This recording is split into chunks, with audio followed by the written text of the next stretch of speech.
De este encuentro, aquí nosotros estamos reunidos para discutir cuáles serían esos elementos prioritarios que, reflexionando alrededor de la objeción de conciencia, nos lleven a crear alternativas al servicio militar obligatorio. A su modo, cada uno de los ponentes nos hizo reflexionar sobre algunas ideas que son bastante importantes y que se relacionan en cierta medida con la defensa de un tipo de ideal, moderno, contemporáneo de defensa de los derechos humanos, que con sus problemas y contradicciones, y que afortunada o desafortunadamente no han llegado a desarrollarse, nos sientan acá para entender la objeción de conciencia dentro de un marco legal, jurídico, social, constitucional, etc. Para motivar esta discusión nos gustaría contar con algunas preguntas que en este momento la moderación les haría a los ponentes, con el objetivo de concretar algunas ideas más puntuales sobre qué conjunto de requisitos tendría que cumplir este tipo de alternativas de las que hablé anteriormente. Sí, en este momento me gustaría plantear un tema muy interesante que estuvo planteado en varias de las ponencias. Bueno, este tiene que ver con la relación entre la ciudadanía y el Estado. La mayoría de los ponentes, si no todos, hicieron una referencia explícita a la necesidad de generar posturas activas frente al Estado y lo militar. Entonces, la pregunta que motivaría este ejercicio tiene que ver con cuál sería entonces esa relación que se puede construir de acción ciudadana, ¿cierto? Frente al Estado. El objetor de conciencia no solo como objetor, como ciudadano, ¿qué hace para ser ciudadano? Primero, que todo es una pregunta que surge. La segunda tiene que ver con, todos plantearon la existencia de un Estado hegemónico que regula los cuerpos, esto tiene todo un desarrollo teórico conceptual detrás de sí, pero también nos genera una duda: ¿cómo podremos generar alternativas que no solo transformen la acción colectiva dentro de la sociedad, sino que terminen transformando el Estado? Porque de nada vale, en el fondo, si transformamos las relaciones sociales, dividiendo la vida democrática en dos fracciones, vida democrática versus democracia formal, si lo que se impulsa son solo cambios en la vida democrática, las instituciones que la contienen y le dan forma no se transforman. Con esos dos planteamientos que me parecen bastante interesantes, quisiera empezar esta reflexión y me gustaría saber pues qué piensan, y pues a partir de eso me gustaría ahora, cuando discutamos sobre estas dos preguntas puntuales, qué piensan cada uno sobre algunos cuestionamientos que nos surgen al respecto sobre cada ponencia.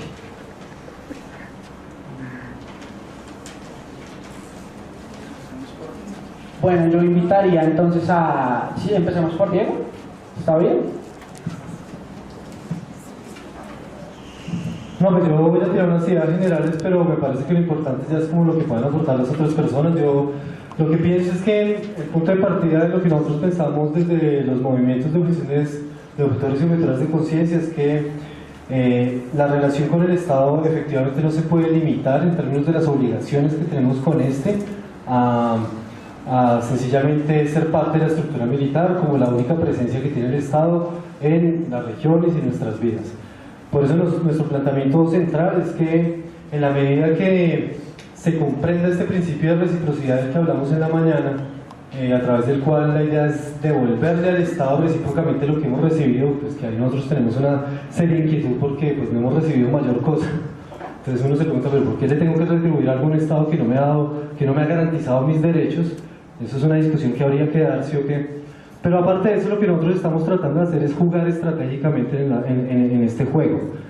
Para nosotros, y esto es una reflexión no consolidada desde el proceso distrital, quiero hacer esa aclaración, pero por lo menos desde la acción colectiva de objetores y objetoras de conciencia y desde los otros procesos con los que trabajamos a nivel nacional, sí está claro que ni siquiera debería estar la obligación de un servicio social alternativo, ¿sí?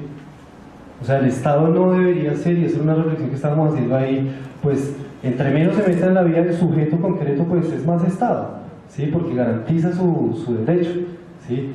Pero digamos que listo, la Corte ha dicho, no, es que el bien colectivo prima sobre el bien particular, y entonces en eso sustenta el ejercicio del servicio militar obligatorio, ¿sí? Entonces, siguiendo esa ola que montó la Corte Constitucional, lo que se llama la jurisprudencia de la Corte Constitucional, lo que nosotros básicamente dijimos es, listo, pues si su asunto es que el colectivo prima sobre el individuo, pues listo, entonces que la objeción de conciencia sea entendida como una opción alternativa de servirle a ese Estado en una lógica distinta a las armas, en una lógica distinta a la guerra, ¿sí? Y con relación a la ponencia anterior, pues yo sí quería decir, o sea, no es solo negarse a usar las armas en concreto, sino hacer parte de toda una institución que es responsable de las principales violaciones de derechos humanos de este país, que no es cualquier cosa. Y claro, algunos de ustedes van a decir, bueno, ¿y los guerrillos qué? ¿Y los paracos qué? No, claro, ellos también. Y obviamente los paracos con complicidad del Estado. ¿Sí o qué? Pero lo importante, lo que estamos queriendo decir es que por lo menos lo que tiene que ver con el Estado no puede seguir en esta lógica, ¿sí? Y tiene que respetar los derechos fundamentales. Y básicamente lo que nosotros estamos proponiendo, insisto en ese punto, es que se amplíe el espectro de comprensión de cómo se le puede servir a un Estado y se incorporen nuevas posibilidades para hacerlo, ¿sí? La que nosotros en particular estamos tratando de proponer es que una de las formas en las que se le sirva al Estado sea a través de un servicio social alternativo que se enfoque principalmente en desarrollar el derecho a la paz en Colombia, que además de ser un derecho, como dijimos en la exposición, también es una obligación de todos y todas, ¿sí? En esta medida, básicamente sería que una de las opciones sería prestar el servicio militar obligatorio para aquellas personas que lo quieren hacer bien, pero también que existan muchas más posibilidades para aquellas personas que no lo queremos hacer. Servicios médicos, servicios ecológicos, conciliadores estudiantiles en equidad, por ejemplo, que fue otra propuesta que se hizo allá, servicio ecológico, en fin, que se amplíen las gamas en las que uno puede retribuir al Estado por los beneficios que nos han dado, pero insisto también en que esa vaina de los beneficios que nos ha dado el Estado, pues justamente hay que verlo, y para problematizar la pregunta pues tendría que ver con eso, ¿no? ¿Qué tipo de relación establecemos con el Estado cuando el Estado no ha sido el que nos ha garantizado nuestros derechos? ¿Qué tipo de relación podemos establecer con el Estado cuando es el Estado mismo el que está violando esos derechos? Ahí me parece que es donde está la pregunta de fondo, ¿sí? Entonces, en ese sentido pienso yo que el principal aporte que nosotros podemos hacer en lógica de construir un Estado distinto es pensar una democracia que no se base solo en lo representativo, que es como normalmente estamos entendiendo la democracia, sino fundamentalmente en una lógica de la democracia participativa que incluso nos ponga a pensar que construir Estado no es simplemente elegir gobernantes, sino es construir convivencia en los campos de acción en los que estamos involucrados cotidianamente, como la familia, la escuela, el uso del espacio público y el ejercicio mismo de la política a través de la movilización, de la organización social y demás. Entonces, yo solo pongo ese punto de entrada así como para abrir el debate para que los demás puedan ir, porque si no me pueden avanzar y yo después también quiero poderlos avanzar. Rafael.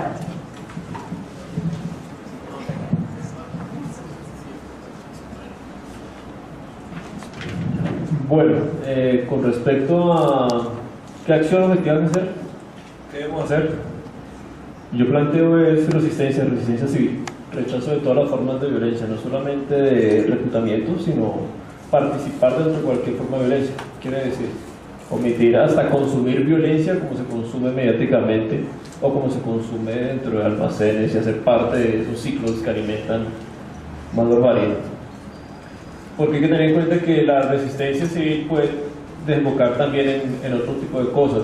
Cuando la resistencia no se sabe manejar y no se rechaza la violencia, entonces termina dirigiéndose, como dicen algunos, en actos de mayor violencia, y donde creen que la única manera de respuesta es crear más violencia, y eso es lo que ha agudizado el conflicto. Entonces, si sabemos que Colombia tuvo un desarme de algún grupo en la última década sobre el papel, entonces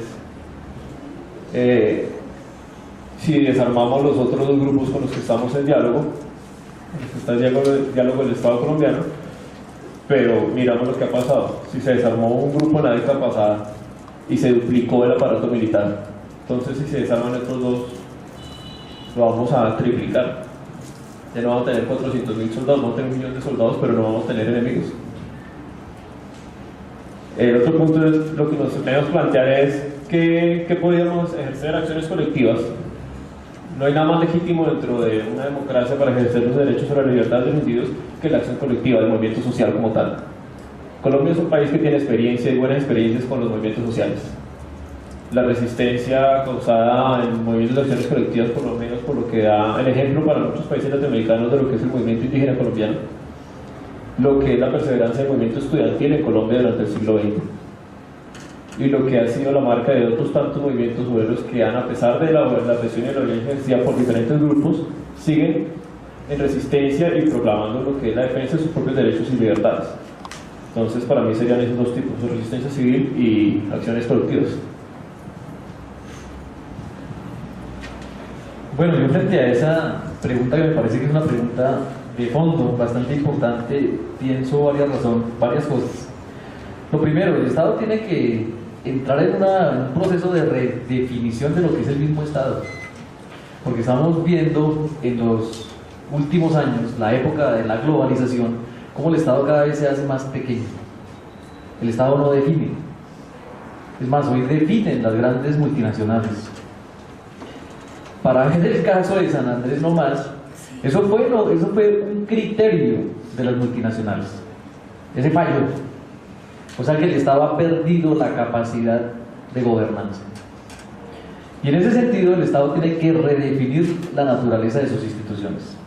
Y dentro de esas instituciones, redefinir la naturaleza del ejército. ¿Para qué queremos ejércitos hoy en el mundo? Esa es la pregunta. Más de 7.000 millones de habitantes, con un territorio destruido, con un territorio que cada vez, en vez de generar vida como lo hacía antes, genera muerte. Sabemos que el calentamiento global, la deforestación, el agotamiento de los recursos naturales nos han permitido ver que los estados, no solo el Estado colombiano, trazó sus mecanismos de desarrollo apoyados en el territorio y no en la población. Y los derechos, como el derecho de objeción de conciencia, es un estado de la población. La riqueza de hoy no se mide por el territorio, se mide en la población. Y eso es un criterio fundamental para comprender los nuevos retos que debe tener el Estado. Y en esos nuevos retos, el Estado debe ser garante de los derechos humanos. Hoy hablamos del derecho de objeción de conciencia. Y podríamos ver que hasta el 2009, en Colombia, el derecho de objeción de conciencia no era reconocido. Hoy lo tenemos. Pero lo que no hemos cambiado es la redefinición del papel del Estado y de las instituciones del Estado. Por tanto, yo pienso que ahí es importante como respuesta, no solo nosotros somos Estado, ser ciudadano es ser Estado, es ser parte del Estado, porque somos población. Y lo que nosotros debemos hacer permanentemente, yo sí comparto la idea, es la movilización social. Pero una movilización social fuerte, contundente, de aprendizaje permanente, de conocimiento. No la movilización por la simple movilización. Nosotros vemos, por ejemplo, en nuestros pueblos indígenas, donde el hecho o el carácter de ser natural indígena no debe ser reclutada a la persona. Pero hay comunidades indígenas que no saben eso. Y allí el Estado debe garantizar, y nosotros como educadores, que somos Estado porque trabajamos en el sector oficial, debemos promover esa dinámica. Ahora, hay algo importante que nos compete a todos de los más de los 7.000 millones de habitantes, que en este momento nosotros hablamos de los derechos que tenemos hoy, pero no estamos hablando de los derechos del futuro, de los derechos que no conocemos, de los derechos que por el deterioro del planeta, de lo que hemos recibido y lo que hemos ayudado también a destruir, queremos dejar para los hombres del mañana. Por eso en los derechos humanos también se habla de los derechos del futuro, de los derechos que no conocemos. Y una obligación del Estado y de toda la sociedad civil es que nosotros precisamente tenemos que tener una misión ilustradora, informadora, difusora de todo el sistema de derechos. Si nosotros no conocemos nuestros derechos, si nosotros no conocemos el funcionamiento de los cambios que va teniendo el mismo Estado, no podemos hacer absolutamente nada. Podremos movilizarnos, podremos echar piedra, podemos hacer lo que sea, pero si no tenemos el conocimiento básico, esencial, de las nuevas responsabilidades, de las nuevas prácticas políticas que debemos ejercer, de las nuevas formas de resistencia que debemos generar, posiblemente ese tipo de salidas pueden ser poco productivas. A mí me interesa, me parece importante el tema de la operación civil, de eso se trata. Ten en cuenta que es una situación que está obligando, o que fue, sí, básicamente la situación obligó a actuar de una manera dada y determinada sobre cuestiones que de pronto no conocíamos, o digamos que en este caso no se conocían, pero que son nuevas, y hay otras, pero nos está determinando nuevas formas reales de participación y nuevas formas de hacer acción social. Yo creo que esa debe ser la orientación que podría generar un nuevo cambio en tema de los derechos y el tema de objeción de conciencia. Bueno, digamos que todas estas ideas que han dicho los compañeros tendríamos que materializarlas, o sea, ¿cómo hacemos que el Estado haga esto? Todos los colegios tienen un PI, Plan Educativo Institucional, con unas vocaciones. Si el tema es prestarle un servicio al Estado, ¿sí?, pues, digamos, prolonguemos esos PIs, trabajemos esos PIs de cultura, esos PIs de ambientales, PIs deportivos, PIs comerciales, etcétera, etcétera. Creo que esa sería una forma como se podría materializar realmente este tema del servicio del Estado y esa resignificación de lo que es el Estado. El tema de la obligatoriedad, yo sí creo que hay que definirlo. Un Estado democrático no puede hablar de cosas impuestas y democráticas, ¿sí? Incluso así yo no estoy de acuerdo, así como dicen, defender tu derecho a disentir, así yo no estoy de acuerdo. Yo creo que no podemos perder el norte, ¿sí? Y haciendo este tipo de cosas realmente vamos a resignificar la sociedad también, ¿sí? Resignificar esto, este tema de por qué las armas. Aquí hay gente, yo lo viví con el primer acuerdo que tuvimos, que fue el de animales, y la gente decía, no, pero es que yo tengo derecho a ir a los toros, y tiene derecho. Lo que no queremos es que una plaza pública se preste para eso, cuando aquí no hay escenarios pues para la cultura, ni para el deporte, ni para la educación, etcétera, etcétera, ¿sí? Y así es como la cultura cambia, claro. Hay tantas cosas culturales que han cambiado, ¿cierto? Ya nadie discute la esclavitud, sin embargo todavía tenemos la secuela de la discriminación y la segregación. Entonces yo pienso que aquí hay un tema muy concretico al que le podemos apuntar, al que le podemos exigir como constituyentes a nuestros gobernantes, y es, bueno, ¿y usted qué propone para esto? Y en los PEI se puede hacer esto, se puede ofertar, hay ministerios que carecen de personal que pueda hacer este trabajo voluntariado, planeado y todo. Aquí en Chapinero hemos hecho un ejercicio muy pequeñito, y esta mañana estuvieron nuestros estudiantes de la EPE, y hemos hecho un ejercicio de una siembra de árboles. No, ellos querían sembrar 3.000 árboles. Cuando sembramos los 200 primeros, ya la cosa va más despacito, porque una jornada de siembra de 200 árboles, eso no es cualquier cosa. Abra el huequito y verá, ¿sí? Pero estamos generando conciencia, y estamos trabajando también con los chicos de la OPZ San Isidro, ¿sí?, los que están allí. Y estamos generando esa apertura de la conciencia, esa apertura del cambio de la conciencia. Es una invitación a comportarnos de manera distinta. Las movilizaciones son muy importantes, pero también tenemos que tener claro por qué nos estamos movilizando. Y por eso yo creo que uno de los papeles que pueden tener los miles de grupos de objetores y objetoras de conciencia que existan es la difusión de por qué es la alternativa, y esa labor pedagógica la tenemos todas las instancias de poder. Los padres son una instancia de poder, los maestros y maestras son una instancia de poder, las personas que ejercemos el control político somos una instancia de poder, las personas que administran un territorio como los alcaldes locales, los alcaldes distritales, son una instancia de poder. Por eso yo creo que esta es una iniciativa que hay que apoyar desde estas instancias. No podemos quedarnos en entornos meramente académicos, tenemos que buscarlo, tenemos que buscar a estas señoras, que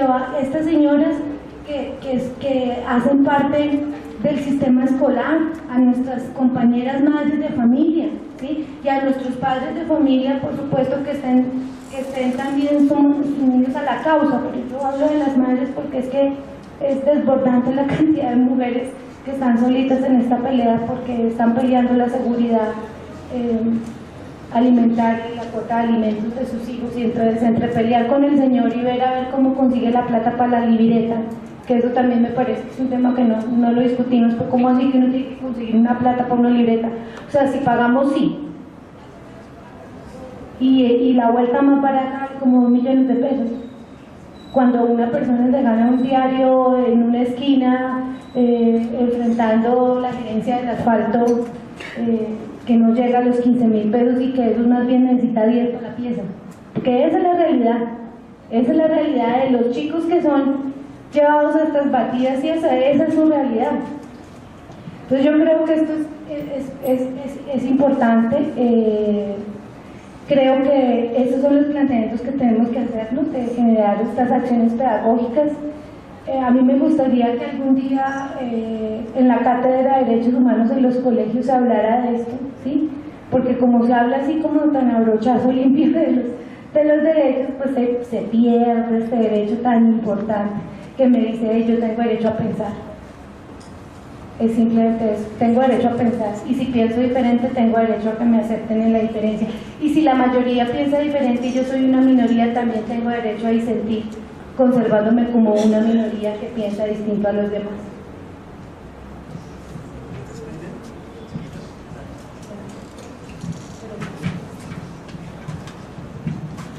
Sí, yo también quería como volver a repetir un poco las cosas que estamos haciendo desde el proceso distrital, porque a nivel distrital hay un proceso que se está llevando a cabo desde todo este año, que ha sido muy importante, y que si bien es cierto que todavía falta divulgar mucho, pues las personas que llevamos en este proceso hace muchos años, pues hoy estamos en un lugar que no habíamos habitado hace nunca en Colombia. Hoy estamos habitando un lugar muy importante, y entonces eso hay que seguir fortaleciendo.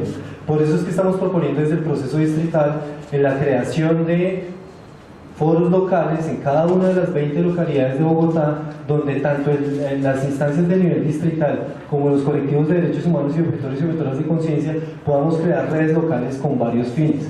Uno, para que las secretarías, los DILES, las direcciones locales de educación, asesoren a los jóvenes en cómo es el debido proceso para definir su situación militar. Es una acción muy concreta que estamos trabajando con la Secretaría Distrital de Educación y con los DILES. Dos, que sean ellos mismos los que puedan informar y pegar afiches, imprimir información, para que en cada una de las carteleras de los colegios esté la información de cómo se puede hacer el ejercicio concreto del derecho fundamental a la objeción de conciencia. Y tres, para que la gente sepa cómo concretamente se pueden denunciar y ante quiénes las detenciones arbitrarias con fines de reclutamiento y todo el tema de las ilegalidades que se producen para definir la situación militar. Esa es una acción muy concreta que estamos haciendo. Entonces es importante que también las localidades le aporten a ese nivel, es decir, territorializar toda esta propuesta y hacer una articulación aprovechando la coyuntura política en la que estamos. Otra acción que se sugirió en la ponencia que se hizo hace un rato es que se hagan acciones de tutela declarándose objetores y objetoras de conciencia masivamente, para que obliguemos a un control de constitucionalidad. Es importante que aquellos jóvenes que no quieran ir se declaren y hagan jurisprudencia, así sea que los jueces o los militares respondan negativamente. Eso también nos sirve para que podamos hacer una demanda de inconstitucionalidad. Cuarto, apoyar y presionar para que el legislativo, porque como les dije hace un rato, desde el 2009 hay proyectos de ley y ninguno de estos está vigente. Realmente no hay solo el que vamos a radicar la otra semana, los demás fueron archivados porque no perdieron el procedimiento legal que tenían que hacer. Entonces sencillamente ahorita lo que necesitamos es promover que este proyecto que vamos a radicar la otra semana se discuta y haga parte de la agenda. Para eso necesitamos mucha presión con todos los contactos que tengamos en el legislativo, ¿sí? Entonces también es muy importante que nos podamos declarar objetores, que podamos hacer muchas tutelas, que podamos presionar a los congresistas para que legislen el tema de la objeción de conciencia, pero y fundamentalmente que podamos ir a los territorios informando y divulgando este derecho, Y para el caso de las detenciones arbitrarias, una acción que estamos tratando de construir es la de la mesa de verificación de la actuación de la fuerza pública para el distrito. ¿Por qué? Justamente porque es el escenario donde sí vamos a poder denunciar toda esta problemática que hay con las detenciones arbitrarias y donde vamos a poder obligar a que los militares hagan acuerdos concretos para respetar estos derechos. Entonces, ¿esto combina a qué? A que sea la Procuraduría la que sea responsable de hacer investigaciones disciplinarias para aquellos militares que incurren en las detenciones arbitrarias con fines de reclutamiento y que no respeten y reconozcan el derecho fundamental a la objeción de conciencia. Entonces esas son 5 acciones que ya están haciéndose y yo lo que diría es, chévere que construyamos más, que la academia siga aportando con reflexiones académicas al respecto, pero sobre todo que nos vayamos a la acción con lo que ya están construyendo las acciones de las organizaciones de objetores y objetoras de derechos humanos desde hace mucho tiempo, ¿sí? Digamos que es porque no conocemos estas cosas, pero ya hay muchas acciones que se están haciendo y la propuesta es ahora que podamos territorializar estas acciones. Muchas gracias, Diego. Bueno, para concluir el panel, quisiera plantearles a los ponentes unos últimos 2 ejes de discusión para esta última ronda de intervenciones. Les pediría que se tomaran 3 minutos en su participación, por favor. ¿Con qué tiene que ver? El profesor Rafael nos planteaba la idea de la resistencia civil como un elemento fundamental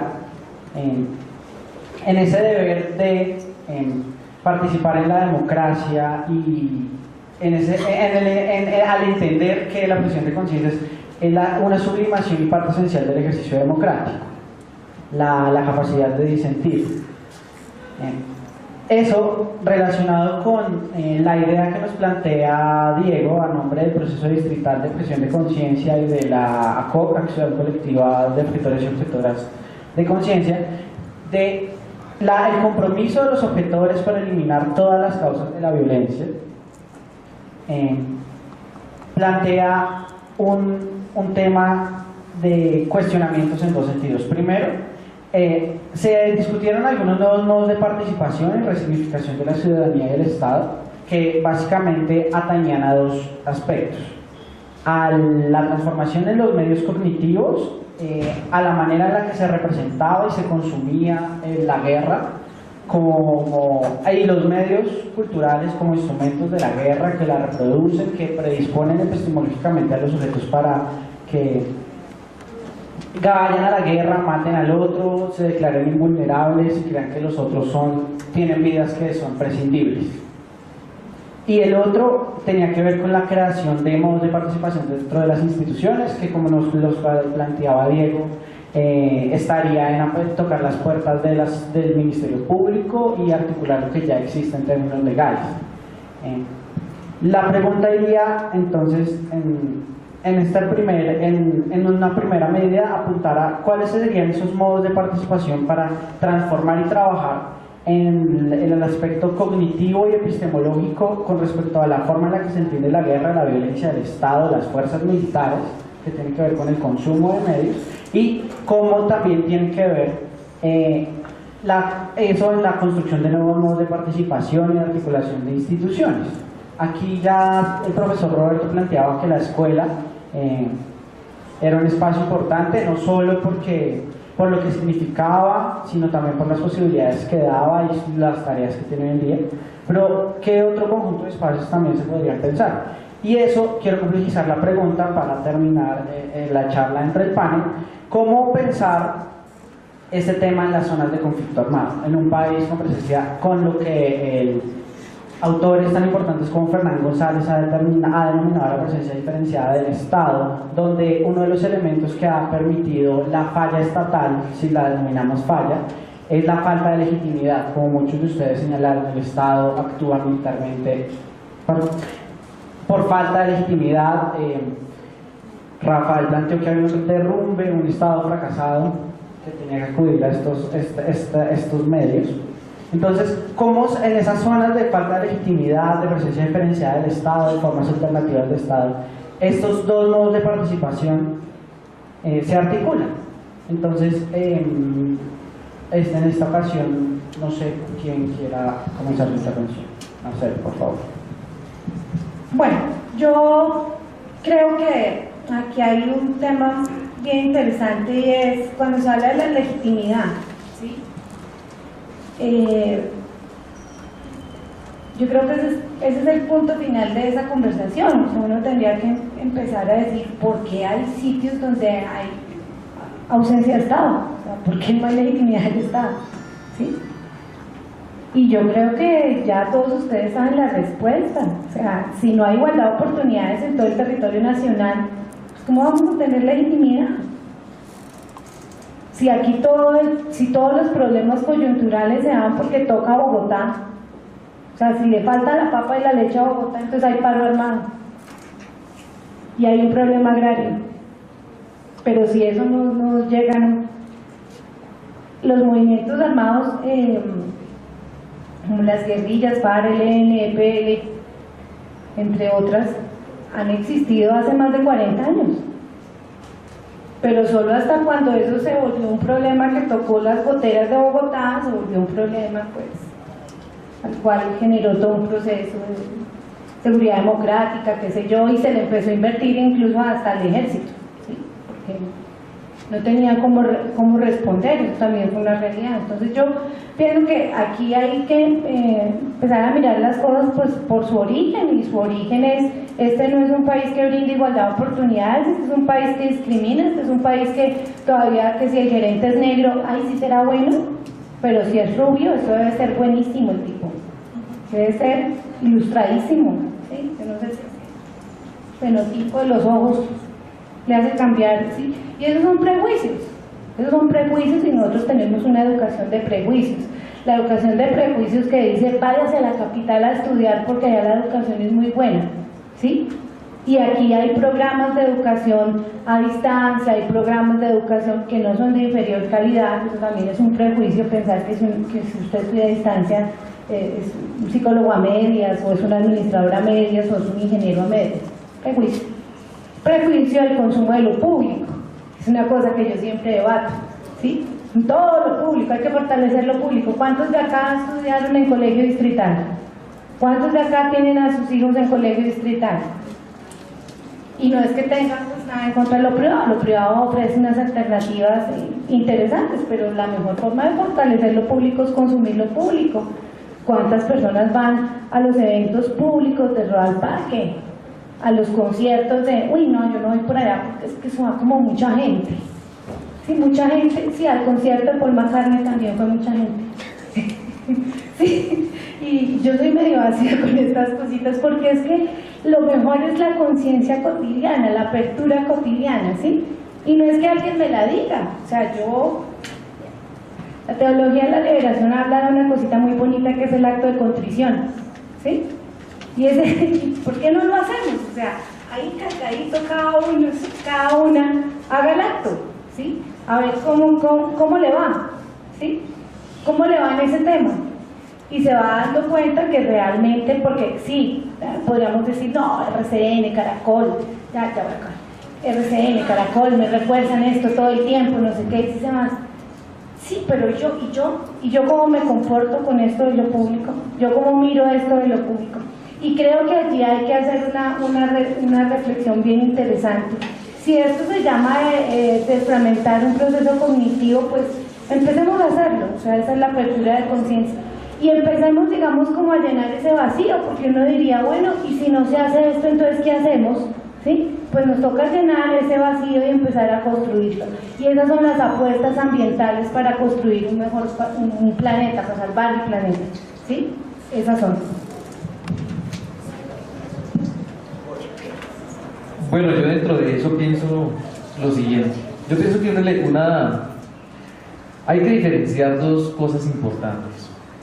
Una, que normalmente tanto el Estado y las instituciones del Estado no forman para el conflicto, sino forman para la guerra. Y la guerra es un bello negocio porque genera muchísimos dólares. Si nosotros miramos la configuración de Estados Unidos, hay un estadito allá que se llama California y es la primera economía mundial del mundo. California es el estado más rico del mundo y es el más rico del mundo porque produce armas. de los 53 estados que tiene Estados Unidos, ese es la economía más rica del mundo. Entonces, digamos, en el contexto general, cuando hablamos, digamos, referencia de la educación, de qué hacemos, etcétera, nosotros debemos diferenciar que es que el negocio de la guerra es un negocio que no le interesa solo a los particulares, también le interesa al dominio estatal, porque es que detrás de eso también se tejen mafias y generan es decir, lo ilegal genera riqueza, y rápida, pronta y abundante, y lo vemos en Colombia.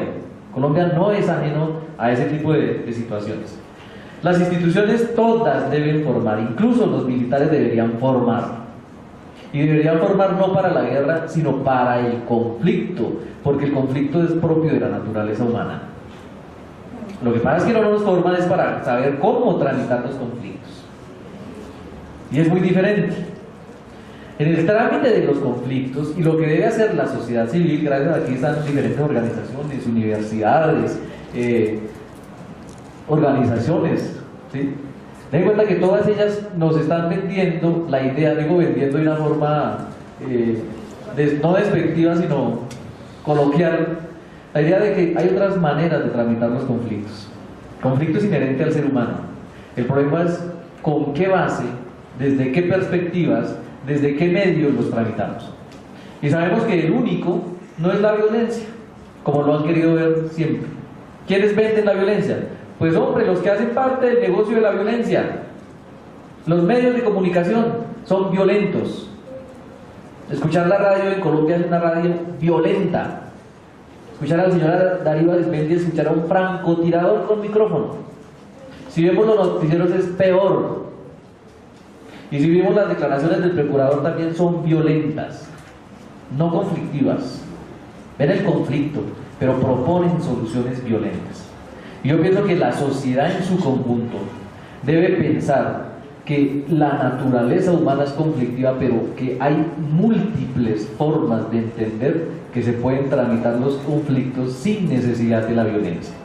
Y ahí está el tema de la objeción de conciencia. Cuando yo soy objetor, es porque opté por una vida y por una forma de actuación no violenta, y que no me interesan ni me gustan las instituciones que defienden y que hacen y que actúan con violencia, como es las instituciones, como digamos el mundo militar. El mundo castrense es violento, y no quiere decir que por ello la misma sociedad no la pueda obligar a esa institución a que tiene que cambiar sus modos de actuación. Yo pienso que ahí estaría el gran reto que nos toca construir a nosotros como ciudadanos para tener una nueva sociedad, un nuevo país, un país distinto. Bueno, comenzaría diciendo que hay un problema, y es que se entiende el caso de la ley. Se entiende como que la ley es sagrada, eso es algo que no se puede tocar y algo que se puede perpetuar. Nosotros tenemos que entender que el tiempo cambia, la sociedad cambia, y así como la ley se puede acomodar a los términos de la economía global y la ciudadanía tiene que acomodarse a todos esos términos, entonces los derechos fundamentales también tienen que hacer parte de esto. Hay problemas que son innatos hoy en día y entre los cuales se plantean reivindicaciones objetivas. Hay movimientos sociales que plantean defensa de sus, volverlo a decir, sus objetos políticos como tales. Entonces, hoy hay una sociedad que está acostumbrada, por cuestiones de la red, a consumir la red. Pero la ley no cambia en eso, y entonces a la gente se le dice que viola los derechos y que hace piratería, cuando los jóvenes tienen cambios en el consumo de acuerdo al nuevo mercado. La ley tiene que cambiar en eso. Si la sociedad colombiana se plantea un desarme total, la ley tiene que pensarse ya de acuerdo a eso, y dejar de decir, que es una de las cosas que causa discusión, enseñar la ciudadanía en el aula. Pues Colombia desde el año 91 con la Constitución implementó la educación para la democracia y en las últimas décadas la competencia ciudadanas, pero Colombia es el país en América Latina con menor participación democrática, el país con mayores índices de abstención. Aquí máximo ha votado el 52% de la población apta para votar, históricamente. En todo el continente somos los que menos votamos, pero somos los más democráticos porque solo hemos tenido una dictadura. Entonces es algo contradictorio, quiere decir que el término de democracia también tiene que cambiar. Y todo eso se tiene que plantear es, bueno, ¿qué tenemos que hacer entonces con la práctica de la ciudadanía en Colombia? La ciudadanía no es que se tenga que enseñar, con enseñar a los niños a que aprendan los derechos fundamentales de memoria y los practiquen en quizzes y que diga que todos los años tienen que elegir personeros y representantes y que inclusive hagan caudales y campañas de votación en los colegios con todas las mañas políticas de maquinaria, porque las aprenden. La democracia es algo práctico y la democracia se hace práctica, eso no se enseña, eso se practica. Entonces, decir a la gente, vamos a hacer unos cambios en instituciones y los cambios van a ser aprender competencias. No tanto, eso es vincularlos directamente y vincularlos de acuerdo a su actuar con sus reivindicaciones sociales. Porque si no seguimos consiguiendo los problemas, ¿no? Creamos no es una ciudadanía, si un Estado como tal, si seguimos hablando de que esto es una nación. Porque lo pensamos por grupos cerrados y los grupos cada uno con sus defensas de intereses personales y sus presiones internas. Entonces, por ejemplo, aquí no hay colombianos, sino hay unos que hacen la defensa regional, se odian. En los juegos nacionales se ven los odios, en los deportivos se ven los odios, en los juegos, en los estadios. Ofrecen intereses regionales, pero se desconocen como ciudadanos. La gente, para despreciar a alguien, le dice en la calle que es un indio. Entonces ser indio es lo más despreciable para alguna parte de la población colombiana, y eso hace parte de que aquí no se sabe qué es ser ciudadano. Entonces es un problema práctico. Por lo tanto, plantearse en realidad qué es lo que quieren ser ustedes. ¿Quieren ser ciudadanos o qué quieren ser como Colombia dentro de este país? Si seguimos despreciando, seguimos segregando, seguimos prácticas raciales, seguimos con un lenguaje violento completamente, eso es algo que en realidad no nos puede llevar a ningún lado. Y esto pues se ha hecho con participación, con acciones colectivas últimamente. Lamentablemente el gobierno pasado, pues las acciones colectivas, los movimientos de acción colectiva fueron rechazados, y sobre todo los movimientos de las madres que eran víctimas de la violencia, las madres de los soldados, de los secuestrados. A ellas les quitaron toda persona jurídica y representación en el gobierno. Entonces ahí comienzan los problemas de violencia. Es la acción, y esa es una de las maneras de resistencia. Hay que resistirlo, pero saber que no se puede caer en la trampa de jugar el mismo juego de la violencia, ¿no? Yo plantearía una idea rápida, como yo insisto en el asunto de que hay que transformar dentro de ese proceso de repensarse la democracia, pues justamente hay que, en ese tránsito hay que dejar de estar haciendo tanto énfasis en la democracia representativa como el espíritu democrático que tenemos, y transitar en ese proceso de construcción y de participación a construir una democracia participativa. Y esto me parece a mí que ya no solo tiene que ver con el asunto de cómo construimos las instituciones del Estado, que también es una tarea fundamental e importante, donde obviamente hay que quitarle todo el peso que tiene lo militar hoy en el Estado. Es decir, lo militar hoy es la representación del Estado en buena parte de las regiones del país, y en esta medida entonces hay que fortalecer más el aparato de justicia, más la educación, más la salud, que eso tal vez podríamos hablar de legitimidad y de soberanía del Estado, desde la perspectiva de las instituciones.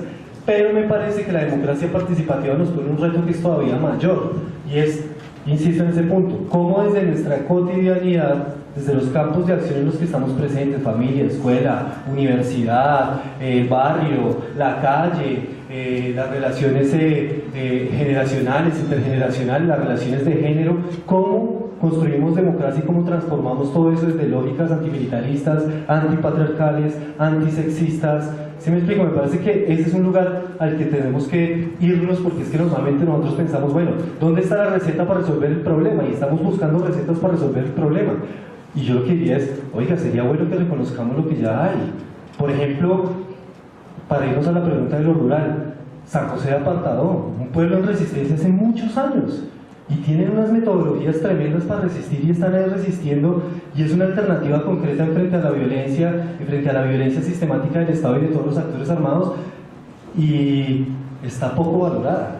La Guardia Indígena, por ejemplo, es otra forma histórica de incluso hace más de 500 años que vienen resistiendo y que tiene unas formas propias de gobierno, de justicia, que están ahí, pero a eso no le estamos dando valor, porque todavía estamos en esa idea eurocéntrica del Estado, nación, como la definieron por allá los teóricos europeos, y bueno, ¿cuándo nos vamos a hacer propios de eso desde nuestra propia experiencia?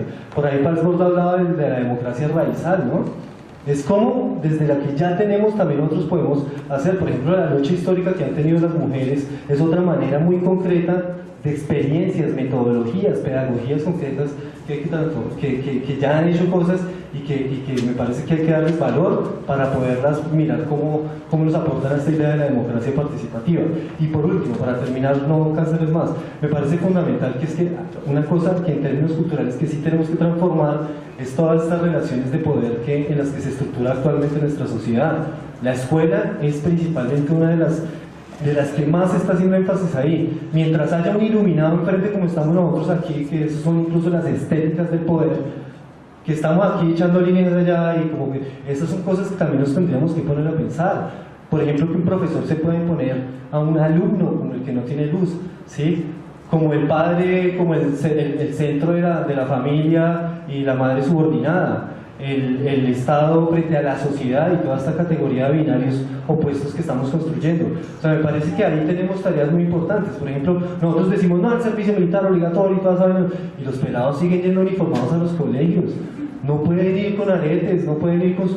Entonces, pues, o sea, decimos que no haya prevenciones aquí porque si la reproducimos, claro, porque es nuestro lugar de poder y ese sí no queremos que nos lo toque nadie. En la medida que nosotros no transformemos esos imaginarios que están muy arraigados en nuestra cultura, pues yo pienso que todo lo militarista va a seguir funcionando y operando, porque sencillamente en nuestra cultura hay unos raigables muy importantes. Entonces yo sí pienso que la escuela, la familia, la misma cotidianidad, la estética del espacio y el arte tienen un papel muy importante en transformar la cotidianidad y sobre todo de romper todos estos imaginarios de poder, y no se trata de negar el poder, sino construir un poder que justamente nos permita relacionarnos de manera equitativa e igualitaria. ¿Sí? Entonces, en ese sentido, me parece que sí es una tarea que tiene que ver con las instituciones, pero también tiene que ver con nosotros. Y para el tema de lo rural, hay una experiencia muy bonita que estamos trabajando con San Vicente del Caguán, y es que tenemos un propósito común, por ejemplo, de declarar San Vicente del Caguán y Bogotá como territorios libres de detenciones arbitrarias con fines de reclutamiento.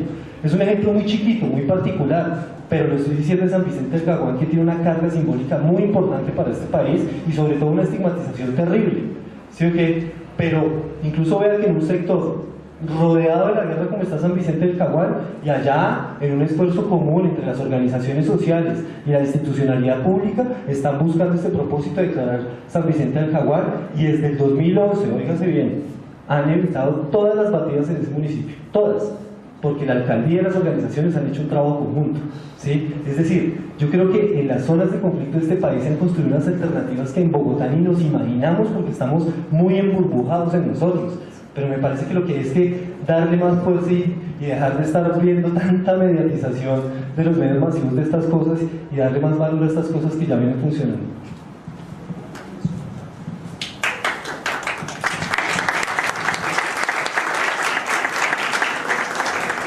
Bueno, muchas gracias a Diego. En este momento, si en el auditorio hay alguna pregunta, están invitados a formularlas. En la discusión sobre las alternativas al servicio militar obligatorio, se habla de alternativas ambientales o sociales, algo que, digamos, como servir de otra forma, ser patria de otra forma, pero eso, digamos, ¿en qué terminaría? O sea, ¿cómo se institucionalizaría eso? ¿Y en qué terminaría convertido? Porque entonces sería una suerte de servicio social al estilo de como lo que hicimos en décimo, solo para hombres, o se trata de abolir ese deber, o qué. Pues no, pues es como la obligatoriedad del servicio solo para los hombres, la alternativa pues digamos que se le ofrecería a ellos. Entonces... Esta pregunta me parece que es clave porque me parece que el objetivo fundamental es, primero, eliminar toda la guerra y todas las causas que lo generan, dentro de lo cual también está el servicio militar obligatorio. En ese sentido, una cosa que sería interesante y una meta que hay que trazarse en el corto plazo es eliminar el servicio militar obligatorio. ¿sí o no? Sin embargo, para ir avanzando en esos pasos, lo que nosotros estamos proponiendo es justamente un servicio alternativo a ese servicio militar que le permita que aquellos jóvenes que no queremos ser parte de toda esa lógica guerrerista, militarista, pues podamos construir el país de una manera distinta, desde nuestros saberes, desde lo comunitario, lo territorial, ¿sí o no? Desde incluso la escuela misma, es pensando en una escuela distinta también. Entonces, claro, la idea es un poco que esto mediante lo legislativo se regule y exista la alternativa concreta, pero sí el objetivo sería que el servicio militar deje de ser obligatorio. Porque también una de las cuestiones que hemos hablado en el movimiento de objeción de conciencia es problemática. Bueno, pero entonces, ¿quitamos el servicio militar obligatorio o hablamos de objeción de conciencia al servicio militar obligatorio y establecemos un sistema obligatorio de trabajo social? Pues esa es la misma vaina. Muchos objetores anarcos dicen, no, ni a eso le apuntamos porque eso también es un peligro. O sea, es el mismo Estado entonces ahora que le va a decir, usted tiene que hacer tal. Entonces, por eso decía un poco que entre menos se meta el Estado en la vida de las personas, es más Estado y es más garantista y tal. Pero poco a poco tenemos que ir avanzando en eso, ¿sí? Digamos que el problema que tenemos actualmente es que la no existencia de una ley, lo que está derivando es en un no ejercicio del derecho a la objeción de conciencia. Entonces, lo que estamos diciendo es, bueno, temporalmente tengamos esto, pero los objetivos son más largos. Transformar la militarización en Colombia es un objetivo que trasciende muchísimo más allá a la objeción al servicio militar obligatorio, al reclutamiento y a la guerra. En ese sentido, hay que ir avanzando paso a paso, pero sí la idea sería que los jóvenes tengamos esta alternativa de que si no queremos ir a prestar las armas, por lo menos tengamos un servicio alternativo distinto, donde se pueda aportar a la comunidad de una manera también distinta, que aporte mucho más a la construcción de la paz en Colombia.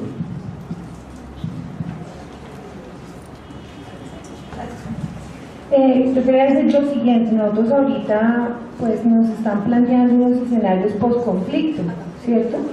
Y en esos escenarios post-conflicto, pues yo sí creo que tenemos que diseñar pues estrategias desde la cultura, desde el medio ambiente, desde el deporte, desde tantas cosas para esto, ¿sí? Porque también, entonces, bueno, decimos, el tema es con la obligatoriedad, ¿verdad? Y los que sí quieren van y lo hacen, ¿cierto? Pero entonces solamente eso es lo que debe ofrecer el Estado, un tema militar. No puede amparar un tema de otro estilo, no se pueden generar unas carreras ambientales en eso, y es el servicio de lo público, ¿sí? Porque es que un soldado, es decir, estos chicos que prestan el servicio reciben un sueldo además, una dotación, ¿sí? Y desarrollan una vida y miles de anécdotas y experiencias, etcétera, etcétera. Bueno, no podemos generar otro tipo de cosas si realmente vamos a instrumentar el Estado. Que lo primero es que no sea obligatorio, pero los que van a quedar allí, esa es la única opción. ¿En qué países del mundo pues no existe el ejército? El ejército básicamente existe por un tema de soberanía y no existe más, ¿cierto? Pero yo creo que esa es la reflexión que tendríamos que hacerlo. Claro, eso no se va a hacer en un día ni en 4 años, pero hacia allá es donde tenemos que llegar. Si a una persona se le paga un sueldo por coger un arma, ¿sí? Y pensemos en el escenario de que no sea obligatorio, sino porque quiere hacerlo, porque el Estado no puede proveer otro tipo de estrategias donde a las personas reciban este reconocimiento y ahí sí, entonces hagamos patria, ¿no? Hagamos patria con una canción, hagamos patria con un parque, con un bosque, ¿sí? Con la recuperación de un río, ¿no? Y no los pequeños actores que acuden a los espacios de participación, como la cuenca del río Salitre, donde son 10, en los mejores momentos son los 18 personas pensándose una vez al mes recuperar el río Salitre que nace en el páramo, acá baja por el río Arzobispo, se vuelve lo que todo el mundo dice que es un caño ahí en la 30, ¿sí? Y después se funde con el Juan Amarillo y se va para el río Bogotá, ¿sí? Imagínense, o sea, todo lo que hay que hacer aquí, hay mucho que hacer, ¿sí? Y entonces, quiero servirle al Estado, perfecto, sírvale de esta forma. Yo pienso que lo ideal es que no debe existir ningún tipo de servicio. Es como un padre que le diga al hijo que quiere que le retribuya por haberlo traído al mundo, ¿no? Es decisión del papá. Entonces, yo sí comparto de que no debe existir esa obligatoriedad. Que si las personas quieren prestar un servicio social a la comunidad, hay muchas organizaciones donde puede hacerlo y no las debe hablar el Estado. Deben surgir por la iniciativa individual propia. Y el Estado no debe interferir en eso. Porque es que, es decir, si no somos libres y no ejercemos la libertad, el hecho de la libertad es que no me la pueden coartar o imponerme qué norma o reemplazarme una por la otra. No. Y el ideal es precisamente que no debe existir eso. Pues no, lo que ya comentaba en la lectura fue: servicio es relación servil con el Estado, es una relación patriarcal dominante. Son cuestiones voluntariadas. Lo que pasa es que tampoco lo puede uno llevar al otro lado, ¿no? Que vayan a alfabetizar. Estoy consciente cuando uno hace alfabetización en último grado y ahora que desempeña docencia en últimos años, pues uno no tiene herramientas pedagógicas ni didácticas para mencionar. Antes uno está dañando más la educación. Eso va a ser un daño.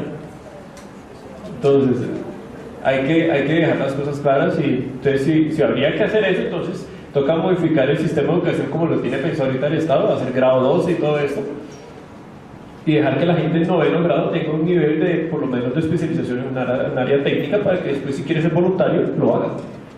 Pero la relación servil es seguir, bueno, yo le voy a agradecer y entonces son los actos todos hedonistas, así como yo no me profeso alguna religión, pero quiero limpiar mis pecados haciendo donaciones. Es un hedonismo completamente estéril, simplemente es por guardar una apariencia, y eso ya va por decisiones personales.